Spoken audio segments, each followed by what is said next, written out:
Welcome! This is Automotive Anonymous, and that's the C7, or the 7th generation of the Chevy Corvette. These are produced between 2014 up until 2019, and Chevy sold about 190,000 of them in North America between all the configurations.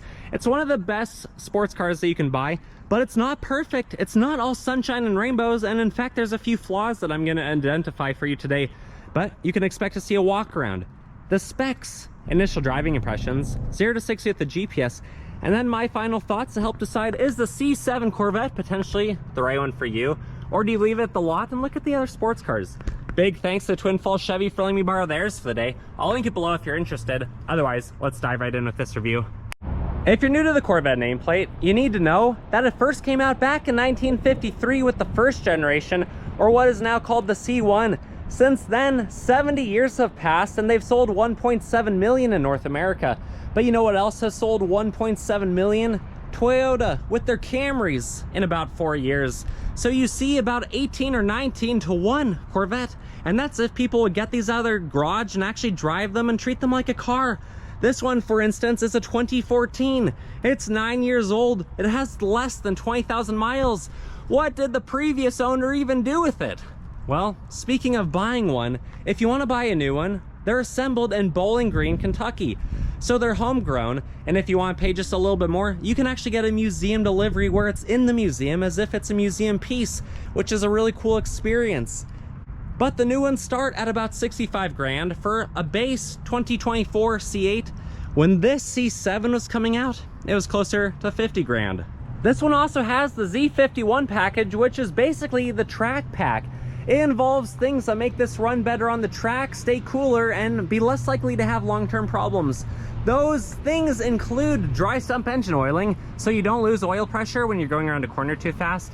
It also has a tranny and a differential cooler, larger diameter brakes and tires, and more aggressive gearing in the transmission. All of those things are going to help this outperform the base model on a track. So depending on your configuration of the C7, whether it's a 7-speed manual or a 6 or 8-speed automatic, and then which engine you have with or without a supercharger sitting on top, these weigh about 3,300 to 3,500 pounds. They're roughly a 50-50 weight distribution. It has a payload capacity of 525 pounds. So you can carry 525 pounds worth of people or stuff in your C7. Overall though, it's almost 15 feet long, just over 6 feet wide, and about 4 feet tall. As you can see here, it does a full circle and 38 feet. That's keeping traction in the rear. And then 5 inches of ground clearance. The manuals had a 342 final drive ratio. The autos had a mid to up to a 273 if it had the Z51 package, like this one does. The last things to mention is the gas tank is right there on the driver's side. When you lock the vehicle, the door is locked, so no one's gonna be siphoning your gas. And then when you unlock the doors, so is the gas tank. It's an 18.5 gallon tank. It's rated at 17 city, 29 highway the way this one is configured. So your max highway road trip and range is about 530 miles, which is pretty impressive for a sports car like this. And then it has a staggered wheel tire setup. It has a 285 30/20 on the rear with over a 13-inch diameter rotor. And then the front has a 245 35/19, which also has a slightly bigger over 13-inch rotor. And then you have proximity key features, so leave that thing in your pocket, but if you really want to know what's on it, lock, unlock, remote start, panic button, and hatch release.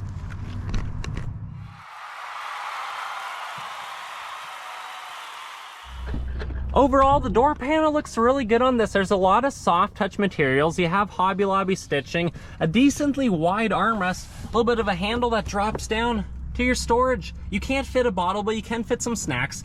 The Bose speakers actually do sound really good, and then you get double speakers on the door with all of your memory seats and other controls. You have a big Corvette on the door sill, cloth mats, a hybrid rubberized aluminum pedal, you have your hood release, your OBD2 port, some other options, heads-up display options, lighting stock, and then 10-way power adjusted, heated and ventilated leather seats that actually hold you in place pretty well when you're going around corners. Their Corvette logo stamped, and then up top is your removable top. Sitting inside here is a really nice place to be. It feels very human-centric. It's easy to find a comfortable position, and I'm having a blast. It feels very much like a cockpit in here. You even have the handle for your passenger. The wheel is leather wrapped. It feels good. The horn Actually sounds pretty loud, but I wish it was flat bottom. I wish it was potentially heated for those cold mornings you might take it out. Let's fire it up. It roars to life.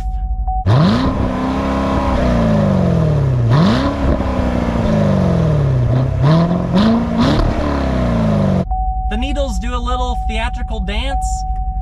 You have paddle shifters on the wheel, so you can play musical gears with the 6-speed if you want, because the early C7s had the 6L80 transmission. Otherwise, you have cruise control settings on the left, voice and volume controls on the right. You have your display, which moves. It gives you some extra storage back there and a USB. Otherwise, physical buttons for all of your HVAC controls. Something interesting is the passenger has their own controls. But like I mentioned, ventilated and heated seats. You can go down to manual mode and enjoy those paddle shifters with a little bit more control if you want, if you're thinking you wish you got the 7-speed manual.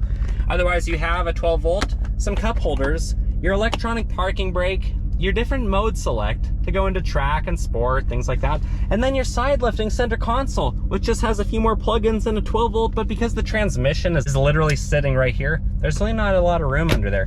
Otherwise, you have your basic OnStar mirrors, garage door buttons, your lit up mirror to check yourself out, those handles to remove the top, there's 3 of them. It's easier to lift than the C6 was. And when you pull this off, it does slide out if that matters to anyone here. Otherwise, yeah, let's turn it off and go around to the hatch. The back of this C7 I think looks fantastic, and it's one of the most common views that people are gonna see. But if the power goes out, use the key that's in the remote. It plugs in just right of the backup camera. Otherwise, push the button that's on the dashboard. Climb through the front seats, or just do the most normal method and just use your remote. It pops up. There's about 15 cubic feet of cargo capacity back here. Enough to fit a few golf clubs and whatever else you need to bring with you, going to the grocery store, traveling across the country. These cars are really good at grand touring. Otherwise, you have a little bit of extra storage under here. Underneath the mat, you basically just have a spot for your eye bolt and a few other electronic components. And then you have hooks to hold your convertible hardtop, some incandescent lighting, and some basic tie downs. Overall, Chevy makes really good use of the C7's hatch area, and then when it's time to drop it, it doesn't take much. If you're fortunate enough to ride shotgun in the Corvette, you also get a really nice door panel. Corvette on the door sill. Powered seats that are heated and ventilated. There's not really anything hidden behind the seat. And then you have that grab handle we talked about, and a near hidden glove box, which is felt lined. No plugins, but it's actually pretty big for this type of vehicle. And then you have a couple vents to yourself. You have airbags because the Corvette tries to keep you safe. And then your own climate controls, which is pretty nice. But let's come around to the front. Let's pop the hood. It is a reverse style hood. And I'll show you what the LT1 460 horsepower engine looks like. Under the hood is the pushrod 6.2 liter V8. It makes about 460 horsepower at 6,000 RPM and 460 foot-pound-feet of torque at 4,600 RPM. It's a really good layout. It's very simple in design. You have all of your reservoirs right up top, easy to identify, easy to get to. The vents are functional on the C7. Your air intake in the box, your intake, your throttle body, and then a big engine cover over it. It's a little bit tighter on the passenger side, but you can see the serpentine belts right up front, the alternators right up top. And if you wanted to do modifications to your C7, you really could do basically anything. There's plenty of 1,000-wheel horsepower C7s that live on YouTube. But anyways, let's drop the hood and take it for a drive. Time for my favorite part. We're gonna time travel and teleport to the road. I'm gonna show you how it drives and then how fast it is on 0 to 60 before we meet back here for my final thoughts. Initial driving impressions of the C7.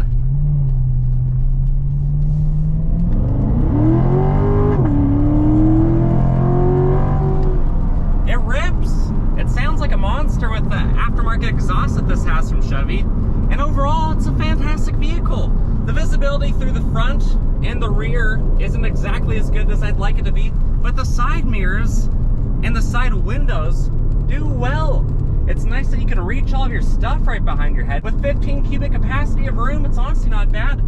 And then when you're just cruising, maybe treating the Corvette like a grand touring car, it's comfortable, it's mild. And if I turned it out of track mode, it would be an even softer ride.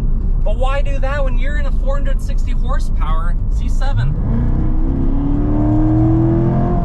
These engines make torque literally everywhere, even though it doesn't peak out until 4,600 RPM. These pushrod engines are fantastic, and I really like driving Corvettes. It's been a few years since I've been in a C7, and honestly, I forgot how good it is. But you know what else I forgot? Because it's a GM product, can you hear all that rattling around? There's a surprisingly amount of rattling in here from all the plastic materials. But if you saw my C6 video from a few weeks ago, you'll notice that the interior of this is much better than that was. It's more angled towards the driver, makes you feel like you're in a cockpit. These brake really well, even at half pedal you can see here. And they handle even better. The steering feels fairly heavy for being all the electronically power assisted that modern cars are. But if you have to throw the wheel for any reason,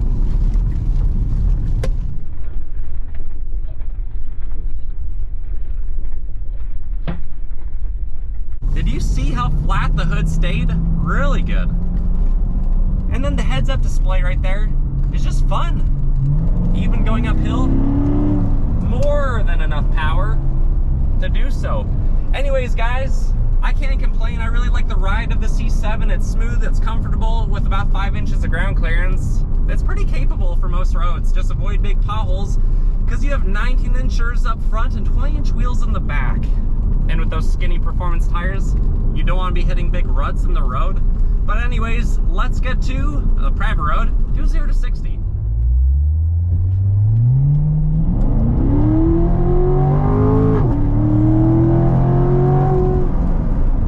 Wheel spin and a density altitude of a mile above sea level, where this is down on power 20%, it still did a true 0 to 60 of 5.07 seconds. On our private road that's not a sticky traffic prep surface, that's honestly pretty impressive and very similar to the 3-liter turbo Supra I did about a week ago. My final thoughts of the C7 is that GM has really done a good job refining the Corvette. And if this was to be the last front engine Corvette, I think they did it justice. I think they did it really well. It's definitely more refined than a C6. It feels quite a bit faster, and if you've seen my C6 video and similar density altitude, this one is substantially faster bone stock, but it's comfortable, it's compact, it's quiet. Minus some of the GM rattling that it has. This is overall a really good vehicle. I think it's a really good bargain. It stinks that these are fairly expensive. A lot of them are still in the $40,000 to $50,000 ballpark. Whereas right before COVID, I could see these starting to drop down into the 30s. But for those of you, 190,000 people who have owned one, what are your thoughts? For those of you looking to buy one, what are your thoughts? I basically want to know what you're thinking. If you like my video, please consider liking my video, give it a big thumbs up, subscribe if you want to watch more. I post a couple times a week, and otherwise, I wish you guys the best until the next one. Take care.